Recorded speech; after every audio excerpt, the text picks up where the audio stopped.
Simon's going to captain the T20s.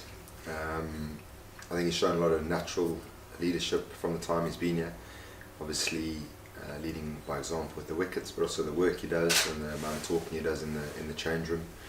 The guys get behind him. We're going to look for a future leader of the club as well.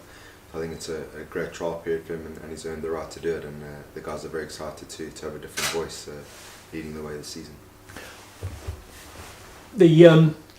Was it a hard decision for you to give up the captaincy because you like to be involved, don't you? It wasn't that I went to the club and gave it up. It was suggested from above. It makes a lot of sense, like I say. Not that it's overpowering the amount of work to do, but it is time consuming, and mentally it weighs on you, particularly the 4-day stuff. So in a way it's nice to have a break.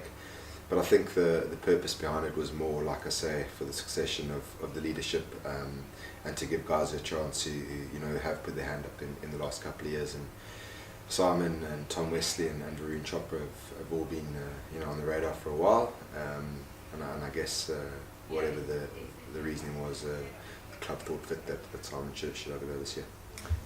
Captaincy, nothing different, nothing new to you, is it, Simon? What do you think you can bring to the T20 aspect? I don't think we need to reinvent the wheel. I think it's quite evident with the way that the club has performed over the last few years that Tendo's done an incredible job. He's very highly respected in our change room environment. So it's more about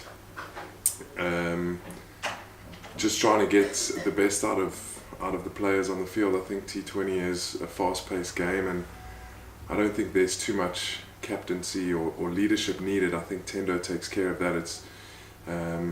It's more of sort of the tactical stuff in the T20 game. Like I said, it's fast-paced and changes come quickly. So it's going to be an interesting challenge. I'm looking forward to it. But it'll be a tough campaign, but hopefully one that we can do well in, as well as the Royal London and the 4-day comp. We've got an exciting squad though coming in, haven't we, for T20 anyway, but particularly with Cameron Delport, which is probably that type of batsman we were missing last season, sort of the big hitting guy to get the runs on the board. So that's an exciting prospect as well. Peter Siddle, Adam Zambo proved himself last year as well. Plenty of talent there, isn't there? Yeah, and Mohammed Amir is going to be involved as well. So there's a wealth of experience and talent. I think we've balanced nicely as a squad.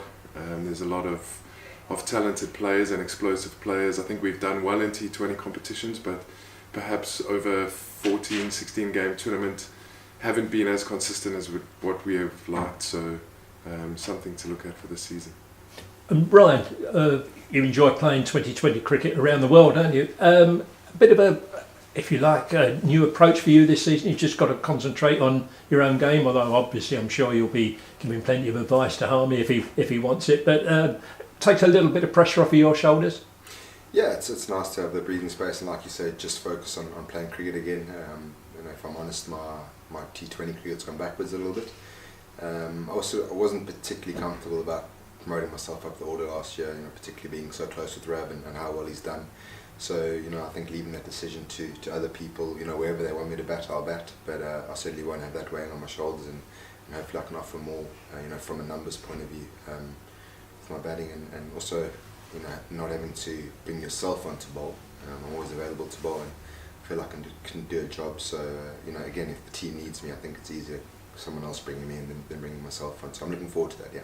And in red ball cricket, it's been success after success since you took over the captaincy, hasn't it? The promotion, winning the title, very creditable third last season, and hopefully more success this season. It's been good. I think it's more than we could have asked for, but at the same time, it's a very ambitious group of players on a personal level. I think there's a few guys who could play for England in that team. There's a few guys pushing to get into that team, which is nice.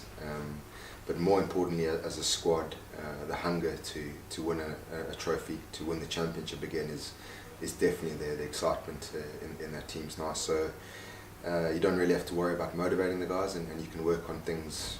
We'll work on ways of getting better. And at the end of the day, in my opinion, has always been, as a captain, that's all you can do. Can you get the best out of the players? can they perform to their highest level, and now with that ambition and the drive coming from within, we can just focus on that. Well, it'll be nice to see you each lifting a trophy this season, and if you do that, Essex Cricket's in a good place. Thanks for talking to us, chaps. Good luck. Cheers.